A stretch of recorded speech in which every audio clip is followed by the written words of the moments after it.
You are now listening to the Cinnamon and Sugar Podcast featuring D'Angelo Williams and Gary Barnage. You push play and they'll push the limits. Hey, it's your boy Tom here, and we are back with another episode of the Cinnamon and Sugar Podcast. Ooh, Gary, that is delicious looking drink. Well, you know it. Yoo-hoo, the chocolate drink. Man, dude, that's chocolate milk, bro. It's not chocolate It's not milk. the same. It is definitely not the same. It is the same. It's chocolate milk. It's not.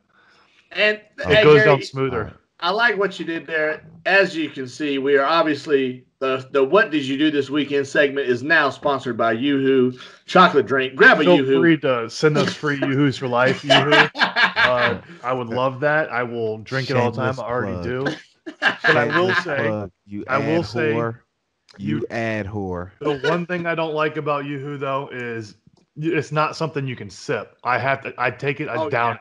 It's all it is. So 12 ounces is gone. You have to chug the whole thing. You can't do that with chocolate milk. No. That's Why can't you do that with chocolate milk, bro? With chocolate milk, it's thicker. Yep. Well, thank you. Hold on. For Before we get into that weekend, I do have a little horror story of a Yoo-hoo. Never do this. I actually had a Yoo-hoo left in my car for 2 days in the heat, and then I went fishing on a boat in the ocean, and I thought it was smart. Oh, I'll grab my Yoo-hoo, throw it in the cooler, and I'll drink it later. Yeah, I threw that Yoo-hoo up all over the side of the boat. No. Don't ever leave it in the car and you can drink it later. Disgusting. Yoo-hoo. Yeah. I'm surprised that you went back to Yoo-hoos after that. That's the type of thing that normally like turns people off from a drink. See, people say the same thing about food poisoning. I've had food poisoning, and I've went back and ate the same place before. So, and I never got food poisoning again from it. So I guess I don't live by that. Only thing I do is red Gatorade. I threw it up in college multiple times, and I said never again. And I have not drank red Gatorade since. For you women out there that think Gary has commitment issues, that's a lie. Because if he could, he's committed to Yoo-hoo. He's committed to Yoo-hoos. He's committed to all his favorite spots, regardless of whether he gets sick. He going back. I'm shutting that shit down. I'm never going back. Yeah, I had a similar experience with Sunny D. I used to stock whenever I was in high school and in the early years of college. And some of my friends knew how fast I could chug stuff, but some didn't. And so somebody bought this, like, I want to say it was a 64-ounce thing of Sunny D. And they're like, we bet you can't chug this in under a minute. And, like, my homeboy, who was that I've known since third grade, he was like, all right, I'll take that bet. So we had a whole bet going on. And I literally chugged it in 8 seconds. But it took 15 seconds to come back up because apparently that's way too much vitamin C. And here I am running. It was funny to this day. I remember I was running by the Mad Dog 2020 vendor that was coming in to put Mad Dog 2020 in the store. And I threw up outside in the trash can. And every time that vendor saw me from then on out, he asked me if I had some Sunny D this morning. So, that's just like the little thing of chugging a gallon of milk. You can't do it. You're going to throw up before you get it all the way down. And that's in an hour. Yeah. Because one of my friend that actually I've known since third grade, he was like, man, I can't believe you threw that Sunny D back up. You're a pansy, blah, blah. I said, all right, you try it. And I said, I'll even give you, I want to say it was 2 minutes I gave him to drink it. He drank it in 2 minutes. And he held it for a minute, but then he's all right, I proved my point. And he couldn't hold it anymore and had to go throw up. I was like, I told you. Imagine if you'd have drank it in 8 seconds. Yeah. Anyways, so how was your weekend? Where are we going to start? I think we should start with, we're going to start with Gary, D'Angelo. I guess I'll start. This weekend didn't do too much. I did a lot of cleaning. So, whatever. Whoa. Okay, so my lie detector is going off, Gary, and I just wanted to let you know what did you clean up? What the hell? I've never ever you clean. Correct. Did you have it cleaned? No, I cleaned. I don't pay for a service because that costs too much money, and I'm cheap. I cleaned my game room. Well, I guess that could be an oxymoron because I guess if you looked at my game room, it would say I'm not cheap, but I am cheap where I'm not paying somebody to clean. So I cleaned it myself. Hey, but I don't believe it, man. You got to show me. We need to see this.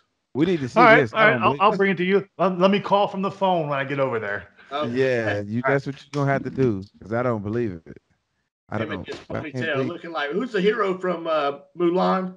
That has a little ponytail. That's who Gary looks I don't like even right know now. his name. He does have a little ponytail. That is funny. He roasted his ass. I don't believe he did it though, Tom. I don't believe he did it. I honestly don't believe he did it because I've Yeah, never well, seen him clean up, and it's always been a mess. Okay, there he there you goes. go.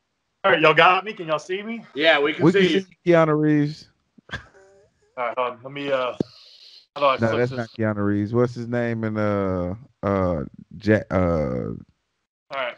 Damn. I'm gonna flip it around for you so you can see. So Okay.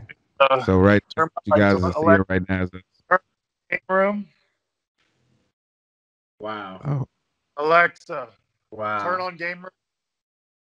it really is clean. So Gary's rich. He got like a space So station. we got- That's what he. set Yeah, up- I told you, Rich. all up. Got my chairs. Everything's clean over here. Got all this stuff over here cleaned up. He got the This background dog all bed- blurred, shit. So you I'm about to can't say, really Gary, see. your background's blurred, so it looks blurry. He don't know how to use none of the electronics, man. He like old folks. He's just walking around here. We can't. I need the screen, so it's not showing me the screen. Oh, so it's blurry, Gary. We can't see what you're looking at. 1 second.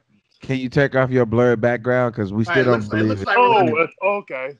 it looks like somebody. That's what needs we're trying to glasses. tell you. You Got showing it, us that it's got it, clean. got But it, got there it, we got it. go.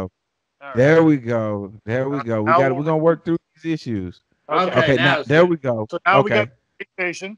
That's all that area is Mhm. clean. All my PlayStation stuff. This is actually nice and clean. We got a little Alien vs Predator, a little wrestling set up.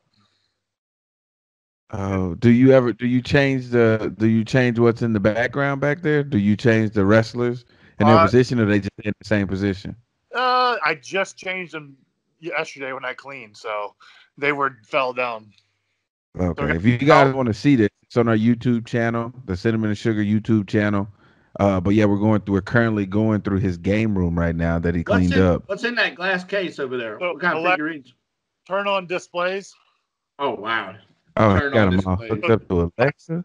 Oh, he rich. The Disney, all the Disney Swarovski crystal stuff. Wow. So we You got cleaned all those too? Like you dusted them? Yeah, everything's clean up there. Oh wow! And you do this how many times a year? Like, let me ask you, how many times do you clean this playroom a year, Gary? Oh, maybe once. I was gonna say because I've never seen you clean this All playroom. the controllers for all my Xboxes, everything is plugged in too. You do not want to see behind there. Oh. Computer. I got a question. Do you have a girl coming over or something? Nope. And this is all. Now this is the only part that's not cleaned up yet because I got a shelf being made. This is all my card stuff that's going behind. Damn. Do you have a card business? What the hell are you looking at This there? is all my old school games. Wow. Super Nintendo. Hold up. Are we still on that? We're still going in a circle. You got a shit ton of games, Gary. Yeah, no, I'm going all the way around. Oh, Now this is the Marvel corner. All Oh. Marvel. We got corners in the room now. Next Okay. to the PC corner. So you utilize every damn square foot of that house, boy. I tell you. Nintendo area. With the Switch, the Wii U, the Wii, the Damn, how many switches I'm you about to say, got? how many switches you got? Hey. two. Damn, it's just you. Two. Well, one of them's when I travel. The other one stays here. Oh, here we go, boy. You know that's how you know you're rich. I'm undefeated That's how you in know Mario you Kart rich. 64. Oh Lord, he said he's undefeated. And then we got That's the how I know. Jam. Did y'all ever end up playing each other on that, or because y'all We talk a have lot of not. mess? Nah, this- he. That is the clean media room. Nice and clean. It is nice and clean. It is. It's nice, clean, and rich. It's nice, clean, and rich, Gary. So when Then you we- hit us with dog right these here chilling. rich jokes, yeah, man, look at your dog. Hey, Come on, if Cairo. anybody believe in reincarnation, you want to die and come back as Gary's dog. I'm telling you, because he has the life. He lives a life. Oh, here, just because I'm walking by it, I'll give you a photo of me in high school. You ready? Oh, wow. Oh, you guys definitely got to go over to our YouTube Oh, channel. God. I'm about to say you ain't got to guess which one it is. You can just tell by the neck. Yeah, you guys got to get to our YouTube channel and check this out. Gary is hilarious. Again, this video, you can tour you can see us actually in the video. It's unbelievable. Go to our YouTube channel and check it out. Okay, so he's calling back. Oh my gosh, dude, the guy Gary reminds me of Nicky from the Adam Sandler movie. All right, Little Nicky. Little Nicky, you got that little Nicky hairstyle. Get the flask. You got the little. See, I clean. We're proud of you, Gary. You know what? So I was hold with up, D'Angelo. I didn't believe you, but we when know you said that it's clean. We know that it's clean, but we didn't see you clean it. right, that's true. Yeah, I'm too lazy to clean. But I'm too lazy to pay to clean. I'm too cheap. I was about to say, Yeah, I would but question your it. father though, he cleans a lot. Yeah, but he's not cleaning the game room. He only does the kitchen. No, that's why I'm not giving you the credit. I don't know that he won't clean the game room. I can't. You can ask him next I'm gonna have time. to talk to him because I'm not getting. I don't clean the playroom. I mean the game room vibes from your father. You can ask him next time. Did anybody help you, or was it just you, Gary? Game room was just me. How many hours did that take you, Gary? All yesterday. Hey, D'Angelo, real quick, Yeah. what's Gary's dad's name again? Gary's dad name is Brian. Oh, he got it right. I remembered. Yes, because y'all embarrassed me the last time I was on here. I was actually about to say Scott, but I caught myself. That was fun. Brian, because Scott is my go-to white name. So if I don't know your name and you're white, you just Scott. And I just happen to have a close friend that's named Scott. No big deal. See, look, that's what, you know what? Yeah, I'm not even gonna go there. That's D's jealous. Jealousy showing. I am. I'm 100%. You want to know what I did this weekend? Can we talk about what I did this? I guess we can get to what you do. Let's not talk about the jealousy that I have for the friends that I don't know about that you have, Gary. But I didn't do anything this weekend, but I watched a lot of TV shows, and as a result of watching these TV shows, I watched a lot of documentaries, and there's mockumentaries, there's documentaries. I kind of put them all in the same group, and I'm watching the Tiger Woods documentary, and they're talking to his first girlfriend, and she comes on, and the way that she spoke about him, I didn't like the way she spoke about him because it sounded like it was still bothering her about stuff that she did with Tiger Woods, and she's married with kids. So the question was, would you let your wife or girlfriend or husband or boyfriend, whatever you're attracted to, go on a documentary to relive a past relationship, regardless of whether or not they was getting paid for it or not? And would you allow them to express themselves willingly? And then you, not knowing or maybe knowing, produce a letter that they wrote back when, it happened and it broke up, and you was still like, that one still bothered me. It sounded like there was the one that got away. Would you be okay with that? Well, so I guess it all depends on, so if you're in complete control, was he in complete control of the documentary, or did somebody just make a documentary about him, but he didn't have control over it? No. I'm not talking about Tiger. I'm talking about. No, I'm saying you because okay with that plays a part because no. He didn't have a part in this. this documentary. Then you have no control. They can say what they want, whether you want them to or not. No. She was on this documentary talking about. She said this is what she said. They were interviewing her.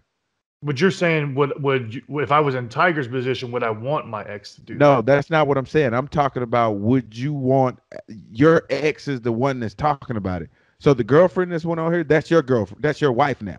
Okay. But she's talking about Tiger okay. with another dude. Would you allow her to go? Now you see what I'm saying? Yeah. I honestly wouldn't care. As long as you have trust for that person, it shouldn't matter. I don't think it matters a big deal. It's funny you say that because there's actually a show that James from The Amazing Race is actually being a part of like helping casting or something, where you have where you go on show and exes talk about you and your relationship, and whether you like it or not, they're going to give you the honest truth.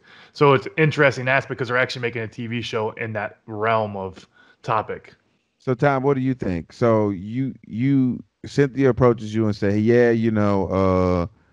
a guy that either like he was a mass murderer or he was a celebrity or whatever, she used to date him, and they doing a documentary about him, and they want to just tell us about your relationship with him.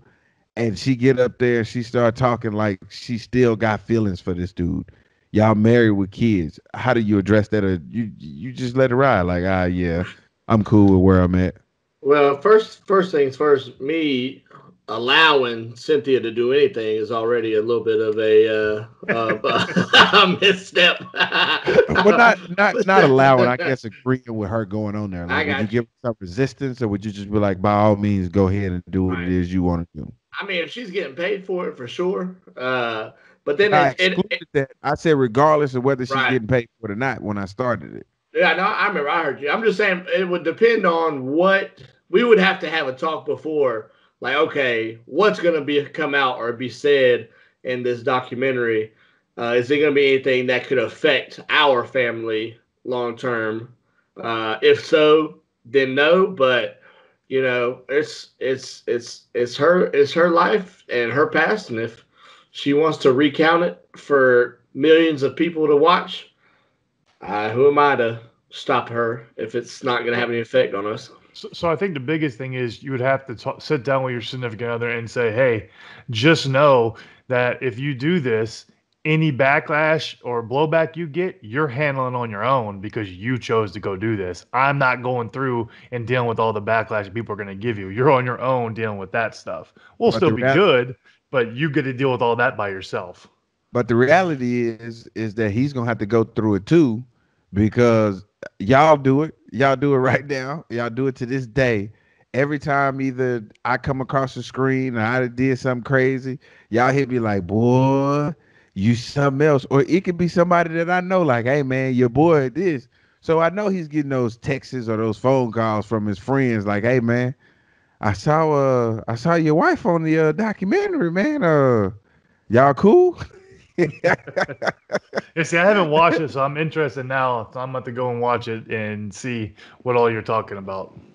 Bro, she made it sound like he was truly the one that got away, and she couldn't understand a lot of things that happened in their relationship, and she kind of wanted answers. And you see this huge rock on her finger. I'm like, yo, she's married with kids. Because then you kind of dig into their past too. But it also led me to this. And this is unrelated to this. So I'm sitting down and I'm watching TV. We're still talking about what I did this weekend.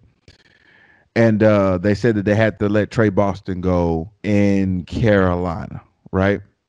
And obviously, whenever Panther player get released, the Panther fans want to let me know how they exit. So Trey Boston wrote like this huge thank you letter, thanking the city of Charlotte for accepting him, thanking the front office and all of that, for allowing him to work for them, no harm, no foul. Well, Panther fans sliding us like, hey, this is the way you leave a team. You're not like that, disgruntled D'Angelo Williams, that salty guy, blah, blah, blah, blah, blah. How long ago was that? What was that? 8 years ago, maybe? Yeah, that's what it feels like. Yeah. So they said I'm still salty about it.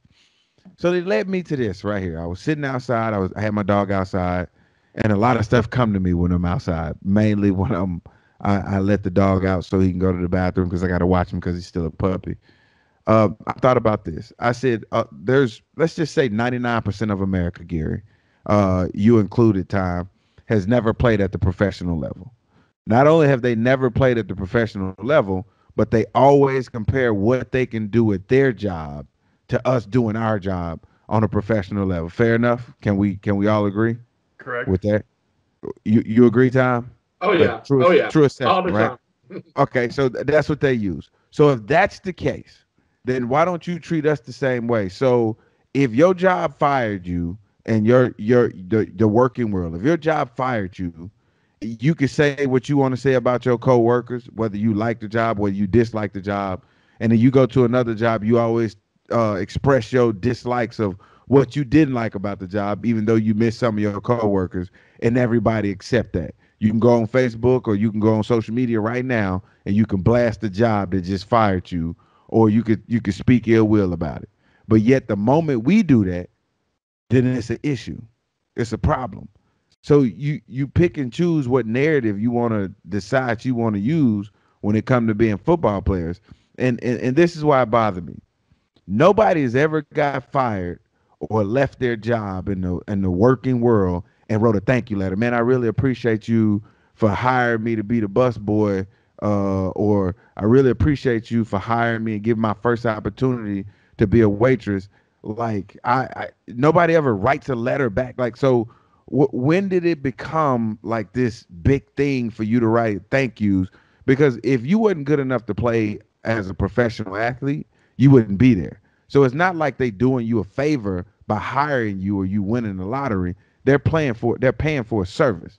So you worked your ass off to become this athlete. So why do I have to write a letter? Why can't I just be disgruntled like everybody else? If the job that I had and I was doing it and I didn't like the work environment, just like you don't like the work environment that you working at, why can't I talk about it? Well, I actually look forward to the day that everybody starts writing letters and thanking for being fired or being let go off their job because they're cutting back and you have to go find another job. I think that would be a very interesting thing.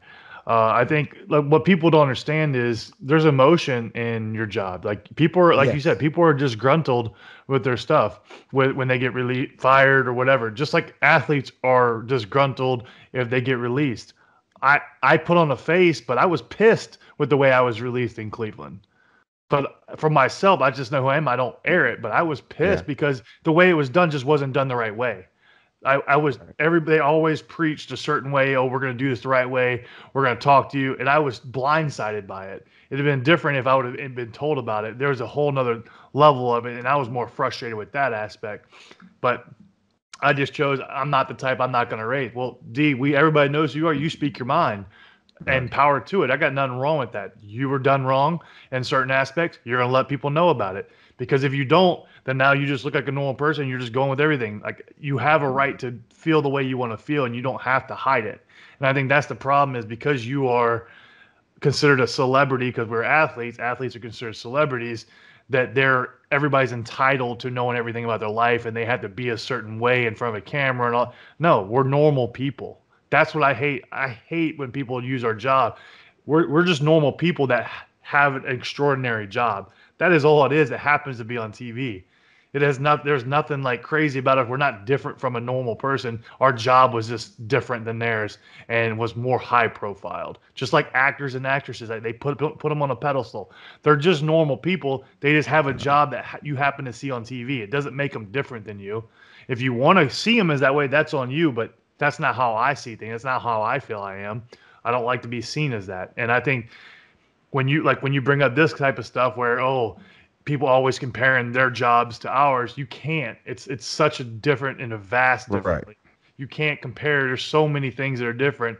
And I know your biggest thing, you always say you love when fans take the side of the billionaire versus the millionaire because it is the team and not the player. You're rooting for the team. Yeah, I understand that, but that's the same thing with stock markets. You want big markets with the whole GameStop stuff. People wanting them to fail. That's billionaires versus thousandaires at that point. It's a whole correlation with all of it. And it's interesting that people still feel that way, but I think it's always going to be that way because athletes are seen as a certain pedestal. You get paid to play a game, and I think that's where it comes from. And because a lot of people hold resentment towards that because we got paid to play a game that we enjoyed to do. We just happen to be in the upper echelon to be able to do that. So my wife took it a step farther, Gary, and it really hit me. And I was like, whoa, like, wow.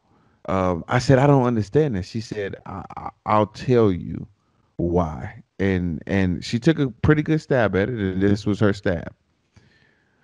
The question that came after that is when you have a job, and I'm going to bring it back again full circle. When you have a job, like in this pandemic right now, there was people that was at dead end jobs before this pandemic. They hated their life.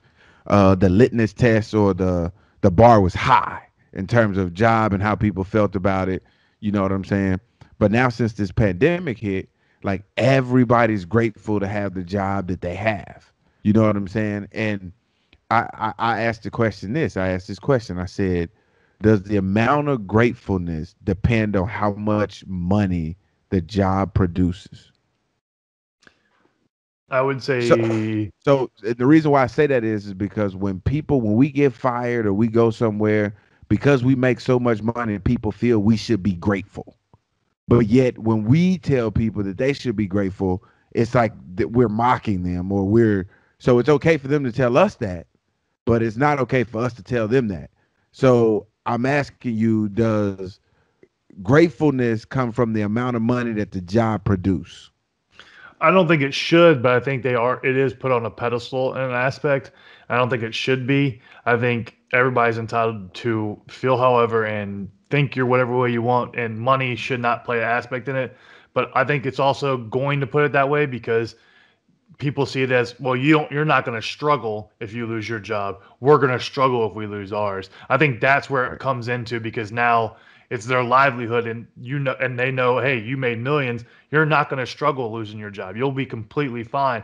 But if I lose mine, I might not have to eat this week. I might not be able to do. I think that's the biggest thing I think us as athletes do that screw up is when we say, oh, I need more money so I can put food on the table for my family. That should never come out of an athlete's mouth, especially when you're arguing from $15 to $17 million. That should never be an argument because you're still getting money. You're going to have it. Gary. I'm not going to argue with you, but I want to argue with you. I'm going to keep this conversation going. Well, I'm just saying, I don't think that shouldn't be your line of argument. I'm going to put food on my table. You're going to put food on your table with 15 million versus 70. Use a different argument for saying that. You don't need to say, hey, I did a hometown discount before. I've outplayed my contract. I outplayed my abilities, outplayed what I'm doing. So like what my money is, that's what it is. You should never use, I need to put food on my table, because there's a lot of people, that's where people hold resentment. Those type of comments gives people a reason to hold resentment, because then they're like, you're getting $15 million this year. I'm getting $32,000 this year. I don't want to hear anything. So gratefulness does come with the price tag. I would say yes. At points, yes. Okay. Tom, okay. I want to hear your takes on this.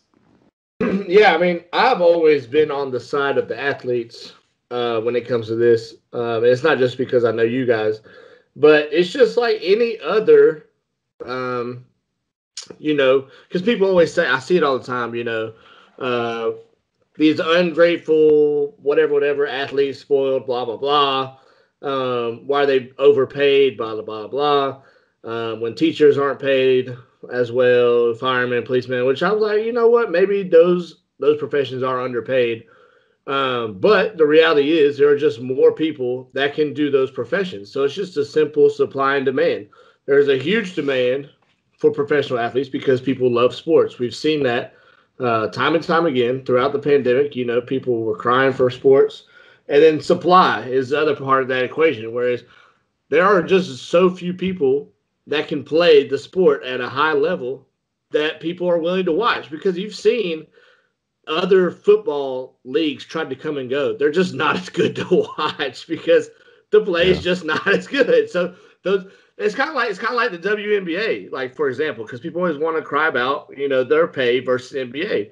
Well, they're just not bringing in the money that NBA is, so they're not going to be able to be paid the money that NBA is. Now, if you want to say percentage that they're getting is different, I can understand all that. But as far as just like the straight up, their salary next to NBA player salary is different because the demand is lower. They're a professional athlete, but they're not making millions and millions of dollars because the demand is not there for women's basketball.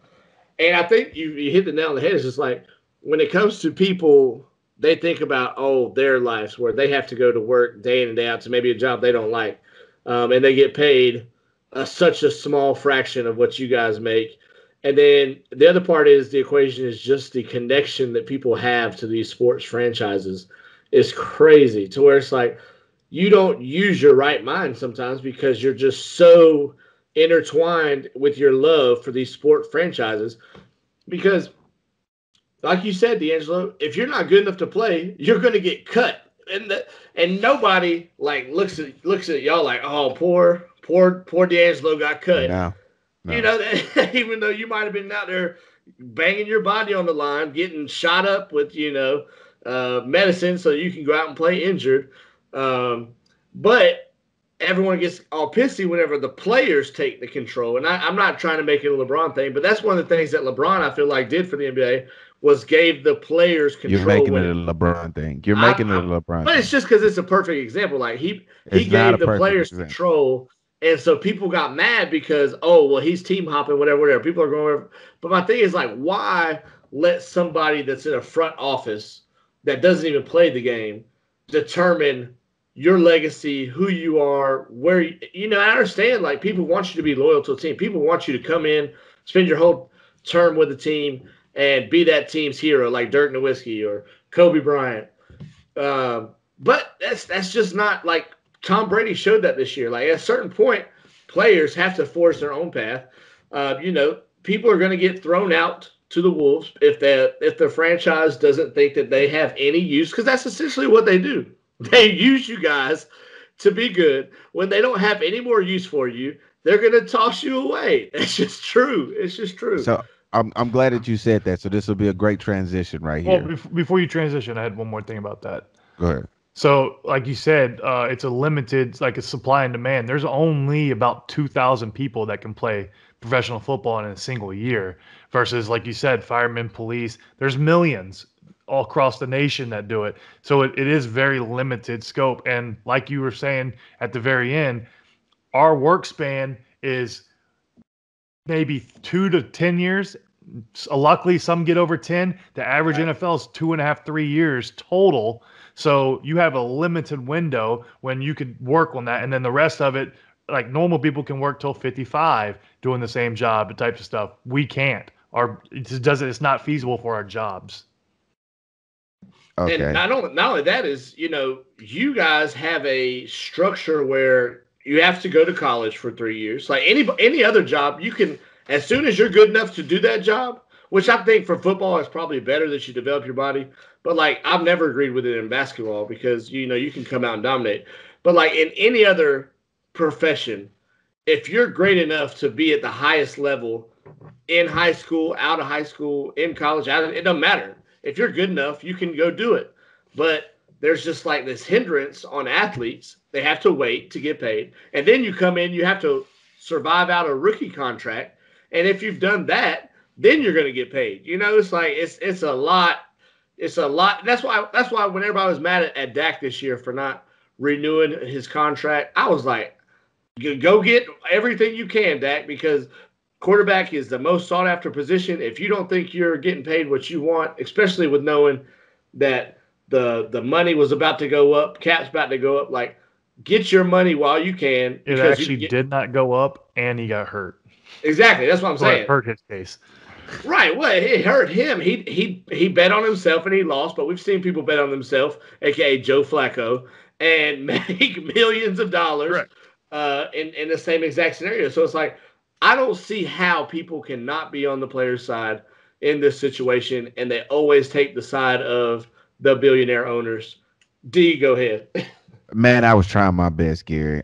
You know what? I'm just gonna go ahead and I'm gonna dive into it. When you said that the line that athletes shouldn't use or people that make millions of dollars shouldn't use is I'm just doing this to put food on my kids' plate, or I'm saying when they use that for the contract negotiations for more money. Just using it, period. I'm gonna tell you. I'm gonna tell you why I disagree with you strongly about this. And the only reason why, up until before yesterday, I would have disagreed with you. I mean, I would have agreed with you, but up until yesterday, I agree with you, but I disagree with you, and this is why. I had a lady respond to me on Twitter. We were going back and forth, and she said, "Hey, D'Angelo, why don't you have a job?" And I said, "Well, everybody's main goal is to work enough or work so hard that you don't ever have to work again, so you can enjoy your life." But then if you look around, most of the guys that are retired, you see the Tony Romos, for instance. Like, Tony Romo has enough money to retire and not have to work ever again in life. But he's making $9-10 million a year, and he negotiated with his contract up. Why is he still working when he doesn't have to? Why are all these people working when the goal, when I thought everybody's goal in life was to get to a point in life where you don't have to work? Is that not the goal anymore? So I think the problem is, you get what I'm saying? You get what I'm saying? People get bored though, and then they want something to do. And like with Tony Romo, for example, I think he really enjoys football. So hey, I can make an extra $9-10 million just to commentate football games. Okay, I'm good with that. That's easy for me to do, and there's no toll on his body, and it keeps him around the game. Now, other hand, you have like Peyton, who everybody's like, oh, he should be in the box. He should do all this. I think Peyton's just enjoying living life. He's made enough money. He's not worried about it. He's just living life. He does a couple commercials here and there. He doesn't want to coach. He doesn't want to be on announcing. He just wants to enjoy life, and everybody's always trying to drag him in. He's like, I just want to enjoy life. That's what I feel like for him. But that is your goal. Everybody talks about, oh, when I retire, I'm going to travel and do all this stuff. That's your goal, is to retire, make enough money to retire. And we were just fortunate enough to be able to do it younger. That's the part of it. Right. But even with that being said, what makes those guys that are like all these guys that I just mentioned, most of the guys that are commentators for all these sports shows are rich upon rich, right? So why when you hit that number where you don't have to work again? Because I'm sure at some part of their job, at some aspect of it, it was either tough or it put a strain on their relationships with their wives, kids, or something like that. Why would you continue to do that when you can just simply not have to do that and just enjoy the spoils of your labor? You get what I'm saying? Yeah, I would say probably some of that probably plays in. Same with like actors and stuff. When they hit a certain amount of money, they want to keep acting because they become used to a lifestyle and they want to keep living that lifestyle. And I will say that's one thing, like me and you, D, we don't really have a lifestyle we keep up with. Nah. We're both very cheap and we spend on a little bit of things, but frugal. For the most part, we're cheap. No, we're cheap. Frugal. Yeah, frugal. We're cheap. I'm not gonna beat around the bush. Now we'll spend money on little things we want, but like for the most part, we don't. We save all of our money. That's just what we do. We're not trying to do a lot of crazy stuff. We travel, stuff like that. That's where our money goes towards. And then other than that, you're just around your family, hanging out with your friends, and then just enjoying life. Right.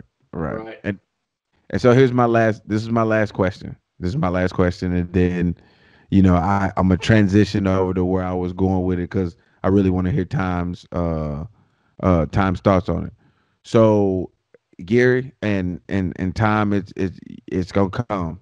We all gonna have kids eventually, right? Or we all want kids.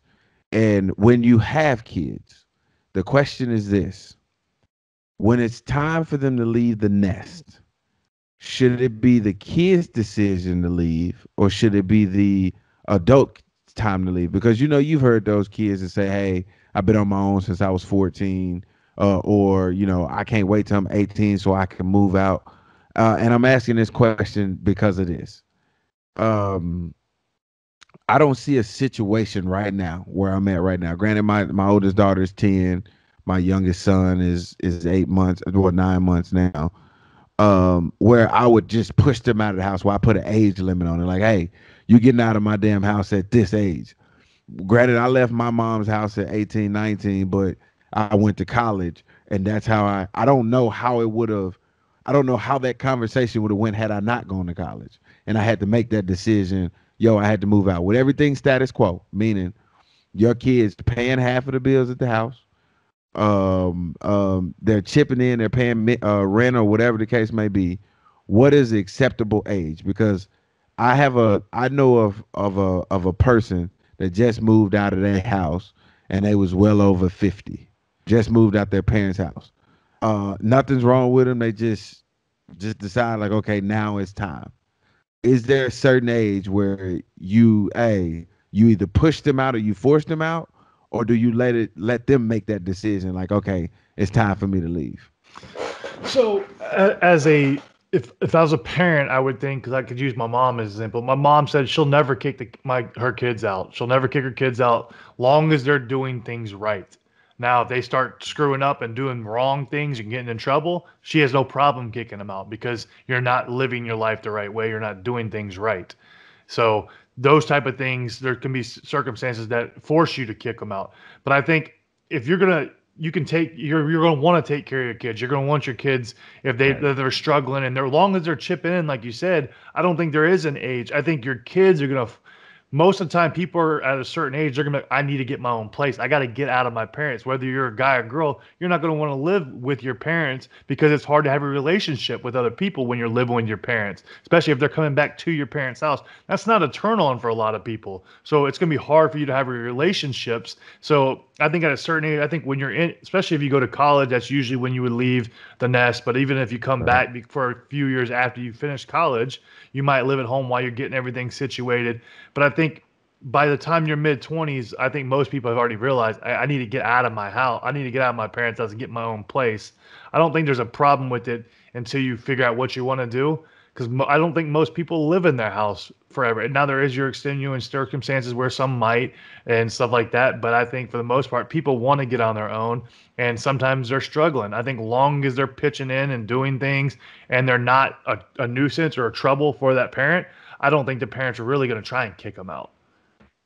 So you don't think there's a set age on it? What you think, Tom? He said he don't think it's a set age. I'm in the same boat. I think it just depends on how the relationship is going between the parents and the child. And I think a lot of it's probably going to depend on how you were brought up or raised.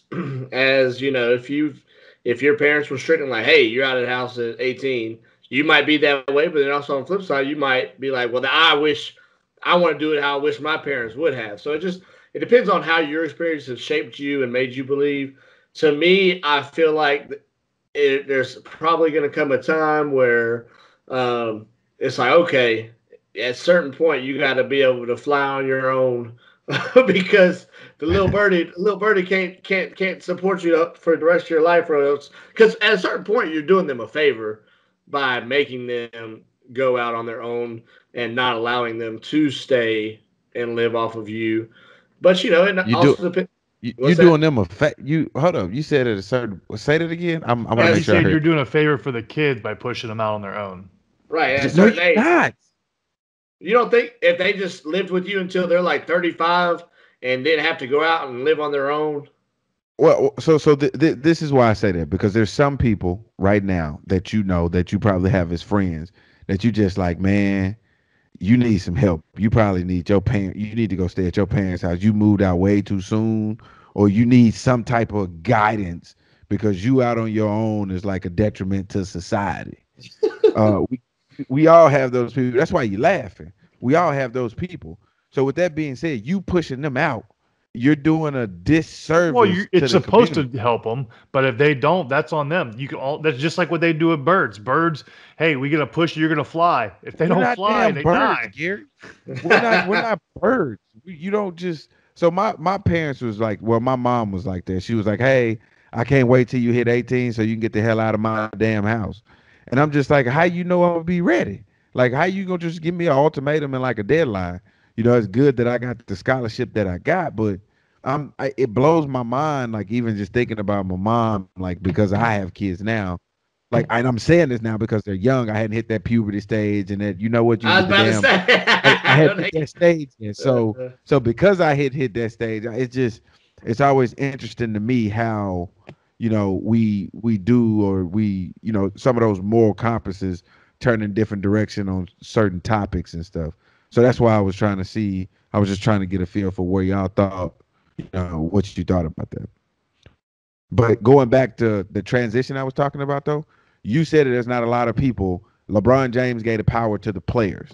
And I'm glad that you said that. My question is do you agree that, or do you disagree with players now, whether it be whatever sport it is, if they say, hey, Deshaun Watson, I want to trade, do you think the ownership should honor that? Or do you think that they should run the business that they want to run? Like, I don't give a damn what you say. This is my business, whether you want to trade or not. Like, you signed the contract. You said that you was going to play these many years. I know I can back out too. But when you say you want to go do something, it doesn't matter because this is my business. So I think there's two parts to that question. So each sport's different. So like us in football, we can be cut and we get no money. Basketball and baseball, if you get cut, you're getting all your money no matter what. So it's different in the football aspect because the football doesn't take care of because we don't have guaranteed contracts, which is another reason why football players hate seeing contracts signed by basketball and baseball players because they get all of that money, no matter whether they play 1 year or all of the years. So, but then the second part, I think Draymond Green said it perfect. He's like, when you openly as a team say, hey, we're going to trade you, you can't play in these games, so we don't risk you getting hurt. So we're going to make you where you just sit there like Andre Drummond. We're not going to let you play. We're going to try and trade you. But if he would have came out like Harden and said, I want to be traded, Harden got roasted. But the team's not getting roasted for doing that to Andre Drummond, who's one of the best players on their team and is causing them to lose games. And nobody cares when the team does it. So I think Draymond Green said it's great because he says the team should be held accountable too, because we jump down the players' throats and we don't get on the team. If you're going to do it to both. But like in basketball and football and baseball, I don't think it matters in that aspect of honoring contracts because no matter what, they're getting paid. No matter what, they're going to get their football. You have a whole nother level of things you can say because football, if you don't play, you're not getting any of that money. In baseball, you can choose. I'm sitting out. I'm still getting my $15 million. It don't matter. There's a whole different level in those sports. So each sport has their own nuances. I understand with the nuances. I'm just saying, do you think that Deshaun Watson, if he asked for a trade, or any player with that kind of star power, said, hey, I want to trade, I feel like I've been done wrong, do you honor that? Because I've seen a lot of people, supporting Deshaun Watson, and I've also seen a lot of people that's not supporting him. Like, man, that's that damn team. He signed that contract, so he got to hold up to it, and now he want to break the contract. And I understand how we feel about contracts. I would say, and how we. Well, to answer your question, for using that as the example, I think he's gonna have to honor it. The team is gonna do what they want to do. He can say he wants to be traded all that want. His only thing he can do is sit out a year if he wants to call their bluff. Because I think the whole problem everybody would try to tie into it is, hey, J.J. Watt asked for a release, Deshaun Watson asked for a trade. You gave J.J. Watt his release. You didn't, but you can't use that. J.J. Watt's 32 years old. He's nowhere near his prime. Deshaun Watson's a quarterback prime position in his prime. You can't do that. If you don't get something, if nobody offers anything for Deshaun Watson, he ain't going nowhere, whether he wants to or not. I think, and that's for any team. It's not even just him. Any player anywhere. If you ask for a trade and the market's not there, you're not getting traded. It doesn't matter, especially if you're in your prime. It's just not going to happen. People don't understand that. They don't understand that. But yeah, that's what I had going on this weekend. That was how my weekend was. That was a long ass weekend right there. I mean, right? Yeah. 5-minute weekend, huh? I mean, I'm sure that who's glad that they picked up the "How was your weekend" segment because that was the whole podcast. Wow. Well, I know. Tom, you had one question you had for us. I think it's dealing with Deshaun Watson. Yeah, I was about to say, since we just talked about Deshaun Watson, I kind of want to get y'all's perspective as former Carolina Panthers. I've been seeing a lot of the Panther fans having the debate on whether or not, one, should they be trading Christian McCaffrey, who we all know has kind of become the new face of the franchise with Cam, Luke Kuechly gone. And two, is there a set number of first-round picks where you're like, that's too much? Because I've been jumping in some of these forums, and I'll tell people they're like, we can just draft a quarterback and develop them and keep all of our draft picks. Whereas if you ask how many teams have drafted a quarterback in the first round and tried to develop them, and they've not turned out to be anything, for reference, Carolina drafted Will Grier in the second round, expecting to develop him. How did that go? Right, exactly. And so people talk about it like it's just a magic thing that you can do. Oh, we'll draft somebody and develop them. People hit and miss on quarterbacks at number one, let alone just in the first round. They miss on number one all the time. Like even like Trevor Lawrence, for example. It was like he's a sure miss. I even say he's a sure miss, but he could miss. That's the thing. They said the same thing with Ryan Leaf. Ryan Leaf is a sure thing quarterback, and he was terrible. It happens. And even something like Andrew Luck. Andrew Luck, he came in, he did well, but he obviously left early, and so it didn't pan out to be what everybody said. I want to make sure I answer your question, Tom, and I want to make sure I don't bird walk or sound like a salty ex-player. So But what you is are a your salty question? ex-player. My No, question no. is, if you can get a quarterback the caliber of Deshaun Watson, is there anything that's off limits? If so, at what point is the limit where you're like, okay, that's too much for a quarterback like Deshaun Watson? Uh, okay. So first of all, let me tell you where I think Deshaun Watson is. I think Deshaun Watson is a second tier quarterback. I don't think he's a premier quarterback in this league to date. And when I say first tier, second tier, there's five in the first tier. There's five in the second tier. He's in that second tier. So giving up more than one first rounder and maybe a star player, and you only have one, and Christian McCaffrey, so they'd have to give up either Anderson as a receiver or DJ Moore to even offset that with one first rounder and maybe a fifth or a sixth. That's what I give up for him. Literally, that's it. I wouldn't give up anything more, anything less. Well, I could give up anything less when taking my first round and giving up a 4 and a 5, and then giving them DJ Moore or Anderson. But other than that, no. He's not worth it. It's worth way too much. And your team and CDC right now. I mean CMC right now. I'm about to say it's might been COVID too much. Yeah. if you're talking football and you talking about wasted careers, boy, look what he's done for that team, man. And look where they've gone. Look where they've gone. He's still only what, his fourth year? It'll be his fourth year. He's touching the ball 400 times a year, man. He can't keep doing that. He can't keep doing that. Right. He can't keep doing that. And not only that he can't keep doing it, they're not going to allow him to do that. So what he's going to have to do is he's going to have to get more dynamic with less touches. Right. And that's what people don't understand. And he's not going to be as effective. I'm going to tell you, the best quarterback spot in the entire NFL is the New Orleans Saints. That's where you want to go. If Drew Brees retire, they have everything. They have a great offensive line. They got a ton of damn weapons on offense. They're not patchworking the defense. Like, that is the premier spot to go to. I don't know if you saw this, but I got into a Twitter battle a little bit with some Panther fans about calling me salty because everybody's saying that Deshaun Watson's best fit is in Carolina. It's not in Carolina. That's not his best fit. Do you want a good quarterback? Yeah. Is it his best fit? No. You know why it's not his best fit? Because the offensive line is terrible. The wide receivers don't get open in significant plays. Like, yeah, on first and second down, yeah, they get open. You absolutely right. But when the game is on the line and Teddy Bridgewater running for his life, trying to throw the ball to somebody, nobody's separating. So that's what I'm talking about. There's a lot of holes in that Carolina Panthers offense, and we hadn't even got to the defensive side. We haven't even got there yet. Right. So when you say great fit, what are you talking about? Like, are you letting your fandom get the best of you? Because me saying Aaron Rodgers is a great fit with the New York Jets. That don't mean they're gonna win. Right. No, I hear you. I mean, to me, it comes down to what are you going to get with those first rounders? And I agree. The biggest thing is the offensive line. Because if you can't protect the quarterback, you saw in the Super Bowl, it doesn't matter how good your quarterback is if you can't give him time to throw the ball, give the receivers time to get open.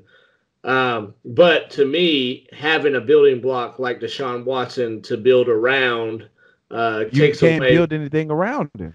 How? Because you got to give up so much to get him. So how you going to build around him? So that's my thing. Yes, I think Deshaun Watson would be good at any team he went to, long as you're able to build around him and not give up the farm for him.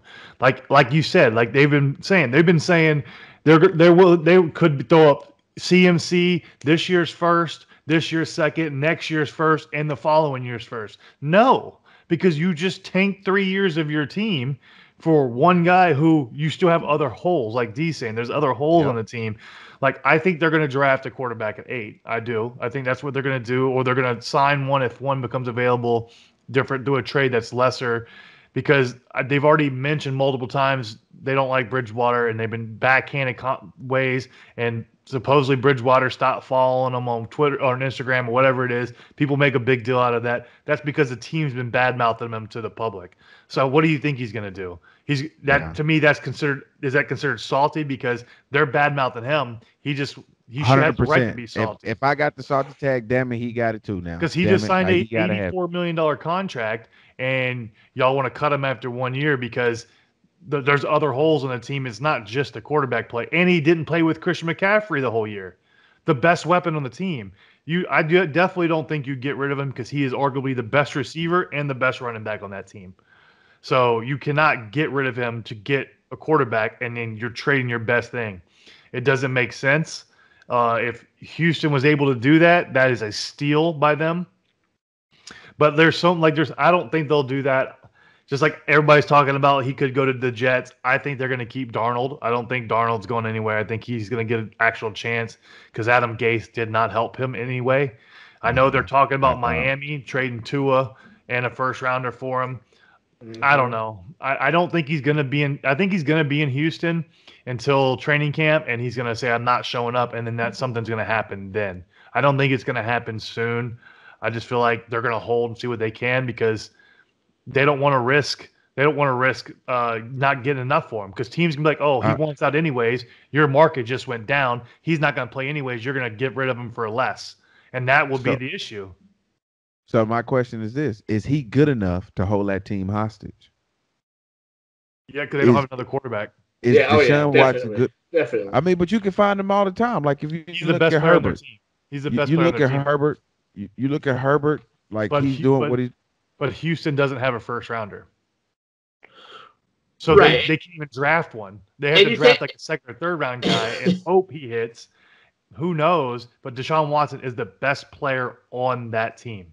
Right. And you can't say, like, look at Herbert as if star quarterbacks come out all the time. Like, yeah. Well, I got lucky with three that two had really good careers, one or seasons before one got hurt, and Tua was on and off. Yeah. Right. So, I mean, it's going to be it is going to be interesting. I am interested to see what's going to happen. I don't think it's going to happen as soon as everybody's going to be. I don't know if it will happen with draft picks because I just feel like they know as soon as they make it known, hey, he's open for trade, they know they lost all their power. The Texans did because long as you say, hey, we're not trading him, the higher offers are going to come. As soon as you say he's open for trade, they know he doesn't want to play there no more. Now your offers are going to get lower. The bad thing is that trade with Stafford and Goff is going to be somewhat of a starting point for teams because that was a terrible trade and not much of an upgrade. And Deshaun Watson, I think, is better than both those. Right. I told you how I feel about it. You wouldn't I don't think you're putting Stafford or Goff in the tier 2. So no, they won't. They're not tier 2. Stafford might be tier 3. Goff's probably tier 4. And Stafford, they just gave up stupid stuff for Stafford. But I think since D'Angelo's weekend took so long, I think that's a good spot for us to pause on the podcast. But I will say, damn, I can't be excited about what I did this weekend. Damn, you can't. No, you can't. Hey, but guess what? With this week, we are going to release a special video segment for you guys where we recap season 1 of Serve the Story and kind of give you our thoughts behind what we were thinking when we just threw this out there and kind of where we thought the direction was going to go. We also have some alternate endings maybe we'll throw out eventually. But you guys have anything you want to say about the recap? What you? I think it's going to be fun because we're just going to dive back into the first chapter of Serve the Story. Obviously, everybody, if you've listened to it, you've heard it. The video, the animation's awesome. And eventually, we're actually going to bring our animator and have him talk about his thing because we don't tell him what to do. He hears the story and he creates the characters himself. We don't give him direction. We let him free range it. So we're going to get his input on a future one as well. We're just going to start off with us just to start. So it's going to be interesting. We're going to release that on Thursday instead of releasing a new chapter. We'll start a new chapter after that the following week. And it'll be the first time that we had the opportunity to really just talk about it because like rehashing those chapters because it was improv and on the spot, you don't necessarily remember them. So going back and watching it, it was pretty dope, and you're gonna hear some probably interesting stuff from us while listening to us break it down. All right. Well, check out the new season, right? Of Serve the Story. Well, that'll be not till next week. This week is just the recap show. Recap show. Okay. So we'll have the recap show, and then we'll have another episode, the new one, starting next week. And then we will be back next Monday with another episode of the Cinnamon and Sugar Podcast. Yeah. And before we go, maybe we'll have another Yoo-hoo! Oh my gosh, this chocolate milk is gonna get on my damn nerves. And I wouldn't be able to live with myself if I didn't give The Miz a shout out for becoming the WWE champion. He did cash in. He cashed in last night. And became the champ. That's Gary's boy. That's Gary's boy. Yeah, he did cash in last night.